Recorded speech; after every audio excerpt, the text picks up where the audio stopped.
What's going on, car nerds? Welcome back to the Fuel for Thought podcast. I'm Jay. I'm Kevin.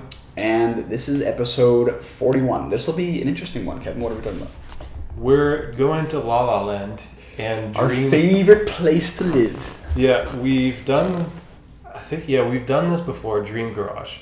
But now we're being more realistic, I guess. Now, being those 5-year-old kids who say they want 6 Bugattis in their driveway, we're actually going to do something realistic. And for us, it's going to be our next cars. I know Kevin just bought one, but for me mostly, and hopefully Kevin soon too, then we'll kind of go from there. And so we've each got 3, right? I think so, yeah. I got 3, I think. Yeah. We both got 3, yeah. Both got 3 cars. And we're just going to go through why we like these cars, what specs we like, and then how it's going to kind of fit in our garages, I guess, and how we're going to shift things around. Yeah. All right. So I guess we can start with the first one. We can alternate if you want. Sure. Yeah. Let's do that. Like, for those of you who don't know or aren't familiar with our garage or what we drive, we both have luxurious sedans that are also fast, but it's not any means like a sports car. Yeah. So not like a race car vibe. I have a Porsche Panamera GTS. And I got an Audi S8, but it's 2007, the Lambo V10, baby. Yeah, he loves to say that. Share it with the Lambo, baby. So they're great cars, but they're not track cars. Yeah, exactly. I think my wheels would fall off, and maybe my transmission would fall out if I took that thing around a corner too hard. So, I mean, great car. Flip my car. The suspension would just give out. I mean, they're great cars, but they're great touring cars, GT cars. So that's what they're great for. They're awesome on the highway. I wouldn't want any other car on the highway other than that thing. It drives so well. But yeah, now we're gonna kind of talk. I've always owned kind of larger cars, so I'm really looking to get a coupe, something small, something racy, something that rails well in corners. So the first one on my list is the AMG GTS. And I'm not too picky. It could be a GTC. I don't know is that a convertible? Yes. Never mind, not a GTC. GTS only. And this has a V8 twin turbo with over 500 horsepower. And it's surprisingly become relatively affordable recently. So that's kind of the reason it kind of crossed my radar. They look so nice and so aggressive, which is kind of what caught my eye initially. We saw one at the Toronto Motorsports Park. I saw one driving. It had really nice rims and stuff, but they're just so fat. They're huge, wide. If you guys have ever seen an SLS, which is probably less rare than a GTS, but still, they're very wide Mercedes cars, and they just look aggressive because of that. So that's kind of the first thing I really liked about it. And then second is, it's a Mercedes, it's a V8. You can't really go wrong with that. Mercedes has probably one of the nicest interiors I've seen from almost any car. You got the metal everywhere. You have the nice sound system, the whole lighting situation. We can pick any color in the rainbow essentially. I don't think this one has ambient lighting. Probably not. It's more a racy version, but still, it's the idea that you're driving something proper and sophisticated, which, as we know, is German's specialty. But yeah, so in terms of spec, how I would spec this one is I'd either get it in all black, fully blacked out, matte black, or I would do silver. And silver I'm saying because I saw this in silver with the silver Mercedes wheels with the many spokes. I'll pop a photo up here. But that looks fantastic too. Especially because the Mercedes logo is huge in the front, and that's also silver. So that's definitely the spec I would do. In terms of the garage, I would probably keep the S8 just as a daily and have this more as a touring weekend or vacation car to mess around with and be kind of fun. Because you have turbos in this thing. My car does not. So it would be a complete different, because your car has all-wheel drive V10. This is V8 twin turbo, super torquey, rear-wheel drive. It'd be a completely different experience. Yeah. And that's kind of what I'm going for with the next car. I want something that'll be complete opposite end of the spectrum for me in terms of car. I think that's definitely the most fun. If I got a Huracan, sure, it'd be cool. But even a Gallardo, obviously within the price range. But in terms of how they drive, it'd probably be not the same, but it'd be similar. So that's kind of why, it'd be fun to try something a bit different. Yeah. So that's the first one. These are, I've seen them in Canada for around 110, 120,000 US, or sorry, Canadian. And sometimes, I think I even saw one the other day that was slightly under 100. So they're coming down. So this one, like all the listings I found are 96. Under 100. So all these, like I guess our target is from 90 to 120 is like about what we're thinking. Yeah. And like I managed to find all these under 100. Yeah, that's sick. I mean, the fact that you can even buy something like this, like for under 100 is nuts. Yeah, because new is like 250 maybe. That's insane. I was even looking because another one of my loves, I don't think it's on this list, is an RS6. Or is it on the list? No.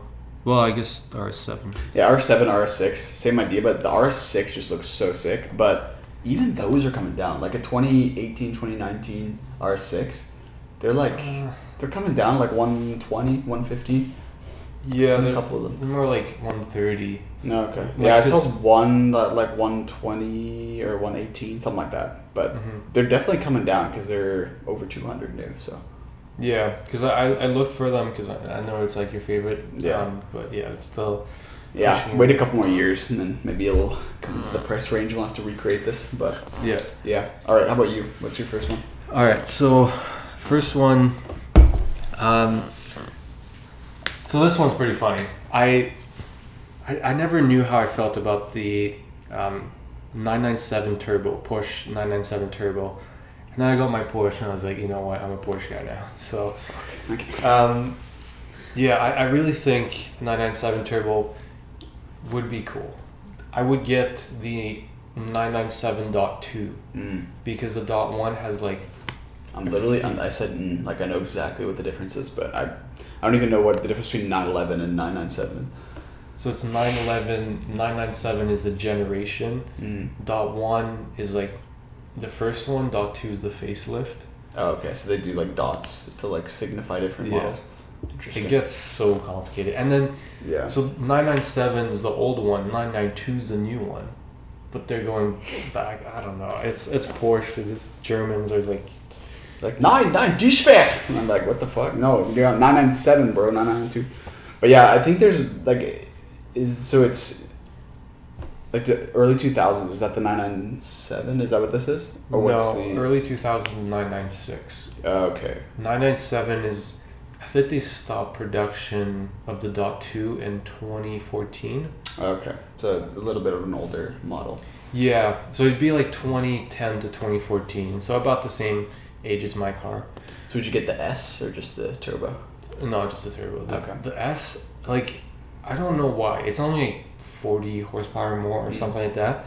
But they're going for like insane. Because I guess people weren't buying that many. There's not that many made. They're going for like 50 to 80K more. Holy shit. Okay. Yeah, never mind. So this one, the one I found is 90,000. They're all averaging about like 90 to 100. It'd be a pretty cool car to have, honestly. It looks super like aesthetic and it's fast. So I mean, how many ponies does this make? 470. Oof, okay. It's not that. I mean, it's not bad. I mean, the thing doesn't weigh shit. It's a squash beetle, so. Yeah, and all-wheel drive. So yeah, it's not like super crazy fast, but it's also It'll be fun though. Yeah, it's a good platform to mod. Yeah, like that's a good point, with the turbos especially. Yeah, because I would definitely not keep it stock. Stock sounds, I don't know, it sounds like a vacuum cleaner. Like, it's being stuffed. Like it's my least favorite part about stock Porsches. It's like how they sound. Yeah. So yeah, like definitely straight pipe, and that way you can hear the turbos. Yeah, get the smokestacks coming out of the roof, the exhaust pipes. Yeah. It's like lighting up the sky with backfire flames. Yeah. I think that'd be pretty sick. You can get in manual. So there is manual offered for that, or the early, I don't know if it was technically PDK, but it was like the early transmission, which... I was just going to say, like, the car community is going to absolutely shit on me for this, but I think at this point I'd probably rather have PDK than a manual transmission. I know it's more fun, but, like, we live in fucking Toronto. If you've ever been here, like, holy shit, like, you would not survive here with a manual transmission. You just off yourself. So I think here PDK would be a lot better because, first of all, you could put it in auto mode. And then just the shifting is just, you can't match it. Anyone who says they can shift faster in a manual is lying. They cannot. A PDK will beat anything. It doesn't matter. So it's faster as well if you're racing someone. So that's, I mean, I see how it could be more fun. Like if you're on a touring road or something. Yeah, Sure. Yeah, for sure. The thing is though, like I love the 997, but the 991 turbo, like the next generation, that would be sick. They are starting to come down in prices. So I saw one like beautiful example for 130. So maybe by the time I'm ready. Same with the RS6. Yeah. Same idea. So by the time maybe I'm ready or I just keep grinding harder, I can afford the new one, because the new one is more reliable, it's bigger, more power, and like, I mean, look at it, this one interior, like white on red. Yeah, I mean that does look really good. That's sick. I mean, what year is this? The one they're still making right now? No, this is like the new one is the 992. This one is the 991, so it's like the previous generation. So let me get this straight. It goes 996, 997, 991. Wait, 992, 991, 997. No, 996, 997, 991, and now 992. And then they have the dot 2 Bro, and different. I swear this guy's on crack or something. Yeah, I don't get the naming. Interesting. Anyway, it's still just a 911, so there you go. Yeah, essentially a 911 turbo. But Yeah. they're nice, they're kind of reliable, I guess, and Yeah. pretty fast. I mean, the engine has been proven, that's for sure. I mean, they've been using that forever. And there's like a lot of them. Mm-hmm. Like it's So- not something that's rare. Exactly. Which is nice. Like, parts are expensive, but they're not impossible to come by. So that is Yeah. another thing. So if something does go wrong, and there's probably a bunch of technicians too. Like, it's not one of those weird one-off engines like this new V16 that Bugatti has that only the 3 people in the world can service. Yeah. But it's well known. Good options. All right. Next one for me. This one holds a special place, I think. Gotta get my American accent out. The C7 Z06. And honestly, for what you get at this price point, it's pretty ridiculous. So this thing, obviously, it's a Z06, so it's supercharged V8. A huge engine, too. I think this is a 5.7, if I'm not mistaken. And then it has 650 horsepower. So, I mean, like, unless you get an RS6, you're not going to beat that. Which is nuts. 650 horsepower. And the most fun, rear-wheel drive, because we're going to have to do some drifts. But this thing just looks so good. Like, I saw it at the mall a couple weeks ago. There was a white one with black wheels, and they just look so good. Like, they really did a good job going from the C6 to the C7. Like, they really tried to kind of bring that Ferrari-ness out from the Corvette. So I think that's kind of what made me really like it. And the main thing for me is the interior, because the interior of the C6 looks like you're driving a Chevy truck. Yeah. So, like, now that they're actually kind of on pace, it looks nice on the inside. Like, you have paddles, like the dials look nice. It's an awesome choice, and honestly, you can get these same thing around 100,000. Yeah, this one I found 93, which is pretty good. It's unbelievable. And the thing I like about the interior on that one is they kind of built everything to like face you. So like all the controls are kind of aimed towards you. Obviously, the passenger can still like touch them, but you're kind of like cocooned in cockpit. there. Yeah, exactly. It's like you're in a fighter jet or something. It's pretty cool. I've always found it very interesting how, you know, American companies are able to do like so much of what our overseas people are able to do in Europe, but for a fraction of the price. Obviously, they use cheaper materials sometimes, but I mean, this is like pretty nuts. Like, sure, these are more expensive. You see that too with the new Mustangs and stuff. They're getting more expensive because they are going towards quality, but it's still a big window between, you know, what they're offering versus European manufacturers. Would you get this one in manual or auto? That's a good question. I have heard mixed opinions because the dual, I think it's dual clutch, right? Or is it single? I think the newer ones have dual. The most recent C7s. Yeah, the most recent. I think that even the like last versions of the C7s that they rolled out, I think those were also dual clutch. I could be that it's single clutch, but even if it was, I think I'm just so used to it that I'd probably prefer that. Like, I know manual is fun, but with that much power, I don't even know if I'd want to drive stick. Yeah, it'd be tough. Yeah, I don't know. I'd have to test drive both, but yeah, and then in terms of spec, obviously, I think the white's really growing on me. I don't know what it is. The headlights look really good because they're very dark. Like, it's not like the metallic inside. It's kind of like black on the inside, which looks really nice, the contrast. And then with black wheels, but I'd probably get 21s on it, to be honest. What about the interior? Ooh, I'd hope for red, but otherwise black. Yeah. I think the red would look super sick. Is like the interior color a requirement for you? Like no, not at all. I've seen it with I think we saw one in one of the parking lots by Dixie there when we were at that one car show, the Cars Without Limits stuff. Yeah, I think that one had like the saddle brown type interior. That was actually kind of nice too with the white outside, white exterior. So that could be another option. Again, that's definitely not a deal breaker. As long as the exterior is white, then I'm good. Yeah. But yeah, this is definitely one of the main contenders for sure. And same thing, I would probably keep this alongside the S8 as like a fun car. Be a big shift. 200 more horsepower and like half the weight probably. Would you mod this thing? Oh yeah, with some carbon lips and diffusers on it. I'd probably get a Whipple supercharger eventually. You know, be nice. Wild. Yeah. Definitely gotta get exhaust too. That's the thing. Yeah. With an exhaust, they sound nuts. And that's the thing. Like they're probably one of the most well-rounded sounding V8s I've ever heard. Like it has such a deep sound, but it sounds so refined at the same time, which is really impressive. So I do like that about it. That's a good pick. Yeah. All right. What's your last one? I got two more. Or wait. Oh, you got one more. You get 901, right? Oh shit! I was.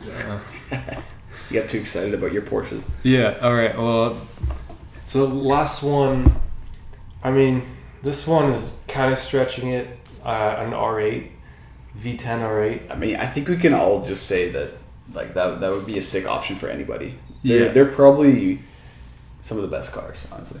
Because, they're starting to be kind of old. Mm-hmm. I mean, the car still looks amazing, and that's the thing, one of my favorite things is just how well it's aged. Like it still feels like if I pull up in a 2012 R8 to a car show, people are still gonna take out their phones and take pictures. Like we saw the red one, the Aston. Yeah, it looks brand new pretty much, and it looks great.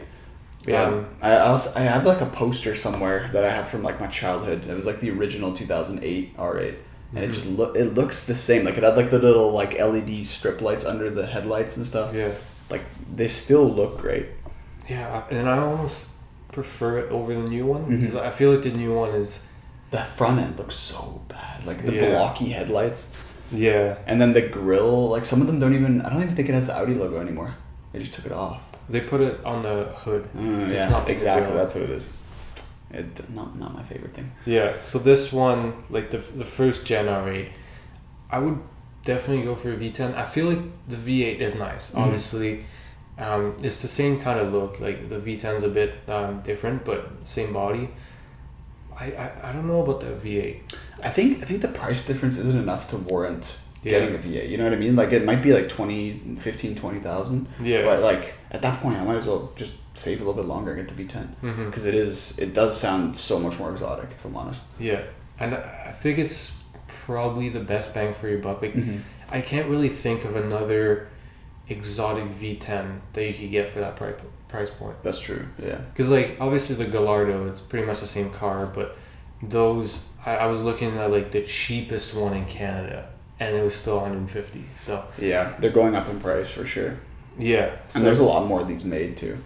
There are, and gated would obviously be awesome. Like the one we saw, the red one. Yeah. Should have left your phone number. Yeah, unfortunately, those are fetching a premium because, save the manuals thing. Yeah. So I would most likely go for an auto because unless I have an extra 30-40 grand to ditch on the same car, just different transmission. Or if I really want to, I buy an auto and do a swap. That sounds like a bitch. Yeah. I don't know where I would get a transmission, and B, what kind of shop would be willing to do that. But there's always theft. Yeah. You can just see you with this fucking ratchet set trying to get someone's transmission out of their R8. Yeah. Holy fuck. Okay, yeah, that's definitely not an option. So yeah, it's very nice car. They're sick. I love that. Yeah. And I'm gonna be with you on that. I would, if those came under 100, I would also add that to my list. Yeah. So yeah, I think there's a. Yeah, I don't know. I'll leave it at that. Yeah. That's All right, so next. All right, so my last one. This again kind of ties in with the RS6 because it's, I mean, same engine and everything. But given the price point of these lately that I've seen, I mean, I've seen a 2014. I'll tell you what it is first. Audi RS7. I've seen a 2014 here in Canada. It's a red one for sale for 48,000, which is pretty insane. That is crazy. Yeah. Yeah. So I mean, these are coming down pretty nicely. Obviously, the older ones are a little bit less reliable. There's been some turbo issues and stuff like that. So a newer-ish one, not the brand new ones. Those are like over 200, but somewhere between like 2016, 2017, something like that. 2015 maybe even, depending on, you know, what state it's in. That's kind of what I'd be looking for. I mean, obviously, you got that same staple V8 twin turbo engine, 550 horsepower. I do like the design. Like, I like the kind of fastback look. It looks sleek. It looks good. It's functional. Spec is tricky for this because I like them in a lot of different colors. I honestly, the red is weirdly growing on me. It looks kind of. You gotta go Nardo gray though. Oh, 100%. That's where I was going. But like, I mean, the other colors are definitely growing on me. But I mean, any Audi nowadays, I would get Nardo gray. Like R6, anything. It just looks so good. If you guys don't know what color that is, it's like this bluish gray. It's like a matte looking. Like, go look it up. You'll fall in love with it too. But yeah, they're very decent, and like I feel like for a GTS price, you can get two of these. So, I mean, if one breaks down, you just buy another one. Yeah. But yeah, these are pretty good bang for your buck, honestly. Like, there's so many older Audis. One thing I've noticed too, actually, a little side tangent. One generation newer, so I guess the D4 S8 and the whatever the S6 version is, those are becoming super cheap. So like the V8 twin turbo S8 and the V8 twin turbo S6. Like the 2014 to 2017 range, I've seen them for under 30, which is nuts. So like, I mean, even that wouldn't be bad, and that's getting pretty close to what I have. But I digress. It's just kind of same with this R7. I wouldn't have it as my top choice over like a Z06 or the GTS, just because I want to get a little bit further away from what I have now. But again, you can't not love Audi and German. So. And these things are actually, the engine's built very solid. And just today I saw a reel of some dude just did like simple bolt-ons, like intake, a tune.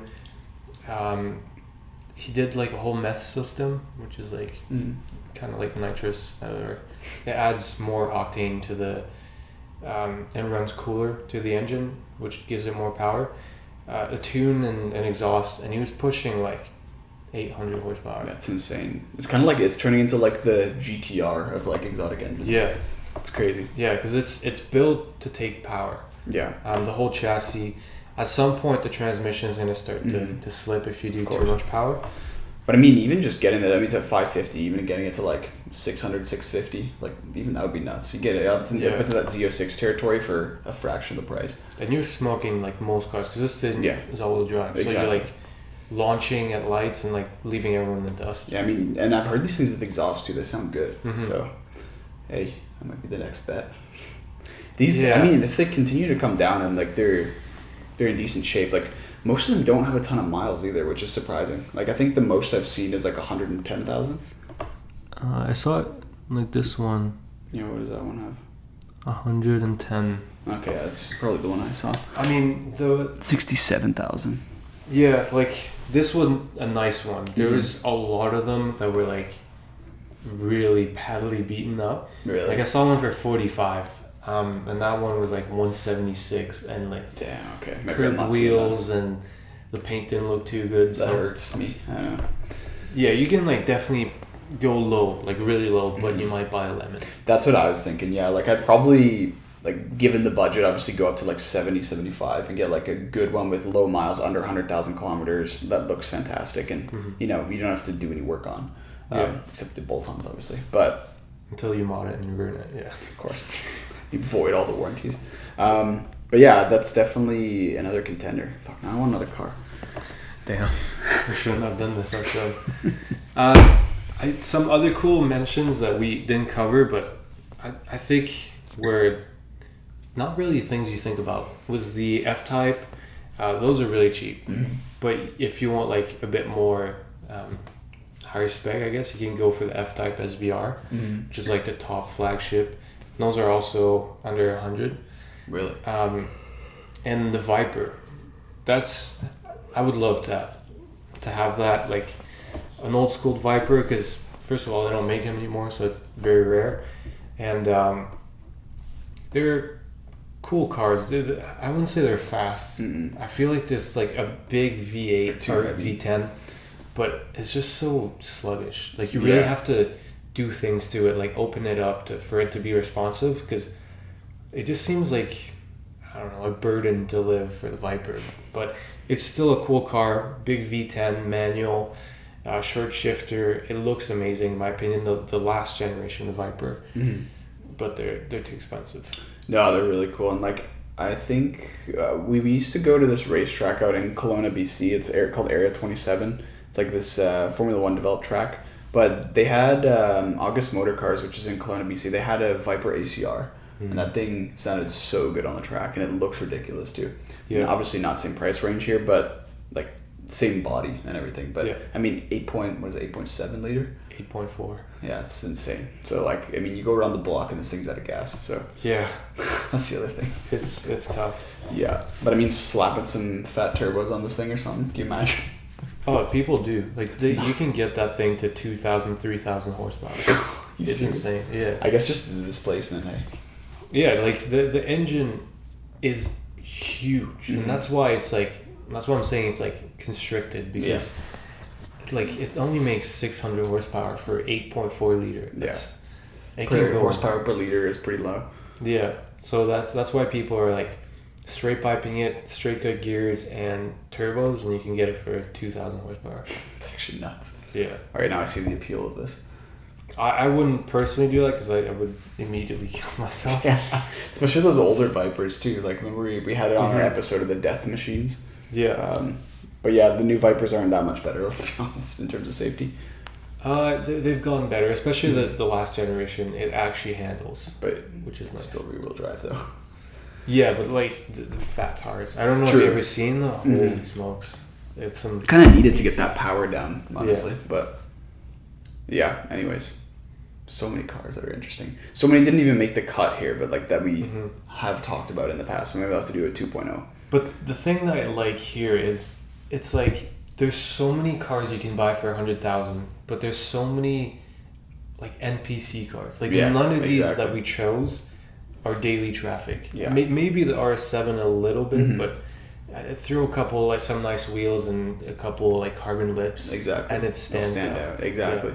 Yeah, and like that's the crazy thing. Like everyone goes and like I mean, I get it too. Like why they want new cars. Like you want that safety, that security, the warranty, everything. But like as soon as you go anything exotic, like buying something like this, you just think about how insane of a bargain it is. Like even my car, right? Like it was brand new. I have the window sticker in 2007 in New Jersey. So US dollars, it was bought for $99,900.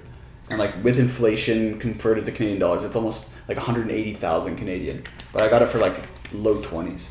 So it's crazy to think about that value package that you get from one of these cars. Yeah. And like, I mean, these aren't even that old, but I mean, even if you look at what we were talking about before, like the R6 or even the R8, like what those were before and like how they've depreciated. It's pretty cool.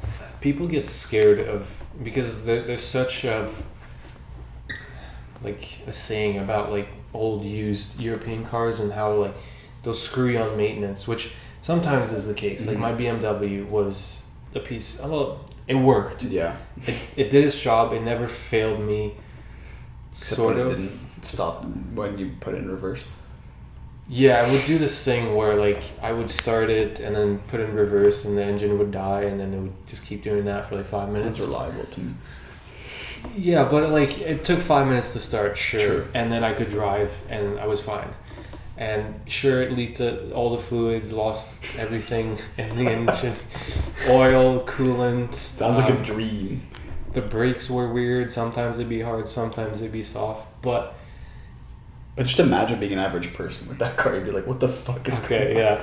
But it was fun. Like, you take a risk. That most people don't want to take risks. That's why like the used market for these exotic cars are like dropping so hard, because people aren't willing to take the risk and scared. So if you do, you know what you're getting yourself into. Be prepared, but you'll have tons of fun. Yeah. Tons of options. Exactly. And just make sure you have enough in the bank to actually afford the maintenance. Yeah. Because that's the thing. Like, people save up all this time for a car, and they'll have exactly that amount of money, blow it all, and then they don't have any money put aside for maintenance. Then you're like, oh, fuck, no, I can't drive it. So, yeah, that's one thing I've learned the hard way. Just like, have like a good amount of cash sitting aside for maintenance. Yeah. Have like an emergency fund just for maintenance. Just for your car. Depending on the car you get, I guess. Can determine how big that needs to be. It's important to at least know or understand the cost of parts. Because, like, I mean, your brother's brakes alone are, what, 10,000 or some crazy thing like that. So yeah, just be aware of the cost. If something goes wrong, you're kind of screwed. Like, he has an Audi RS4, by the way, for those who don't know, and it has those... For some reason, they decided it needed Lamborghini Gallardo brakes, so they're between, I think it's between 6,000 and 8,000 for a new set of rotors and pads. Yeah, which is pretty nuts. We have a little kitty cat here, our Zoom cat. Should give her a little racing helmet. But yeah, so I think that's pretty much it. Do you have anything else you want to add? No, that's it. Yeah, it's gonna be exciting when we buy these cars. We'll actually have to make a vlog a bit this time. Yeah, someone just went and bought his car without me. Okay, so to be fair, I went to the dealership, I was negotiating things, and then, I wasn't even planning on buying the car. We just went there to see it. The next thing you know, I didn't even test drive it, nothing. I just saw it, and then I was signing paperwork to buy it. And then I went to pick it up because... It's the definition of an impulse buy. I'm just kidding. No, I mean, you were planning this for a long time. It's just the actual day came way quicker than you thought. Yeah, like I was planning this for, I don't know, probably 2 years. As soon as I bought the BMW, I was like... Yeah, I need a Porsche. Buyer's regret. I was like, Jesus Christ, what did I do? Yeah. Hey, you live and you learn, though. Yeah. I mean, I had fun with the BMW. It was... You had some good donuts in the snow and stuff. That was fun. Yeah, like good memories, good car. I kind of beat on it. Kind of babied it. That's the dealership's problem, though. Yeah, I don't know what they're doing. Because I've been looking at the website and like trying to see how much they're going to sell it for. It's never popped up. Maybe they sold it private to Japan or something. Yeah, they either that or like realized how bad it was and just sent it straight to the junkyard. It'd be brutal buying something for that price. Because the mechanic literally told me like there's oil leaking from everywhere. They literally took it for like a 2-minute test drive. I was like, yeah, it's fine. Then he offered him a price, and then he's like, all right, that's it. Yeah. And he's like, thank God, now I have to sell this privately. That would have been painful. Oh, God. You get all these tire kickers, and they're like, does it leak? You're like, no, it doesn't leak at all. What do you mean? Yeah, just don't move it from the driveway because there's a nice puddle. Just put some tape over where it leaks so they don't see it, and you're good. All right, guys. Thanks for watching this episode 41. Let us know in the comments what your next dream car is, and kind of, would you rather have a very fast car from a shitty car and step it up really quickly, or would you rather gradually grow into a supercar? Let us know down below. Anything else? That's it. Cool. All right, guys. Thanks for watching. Goodbye.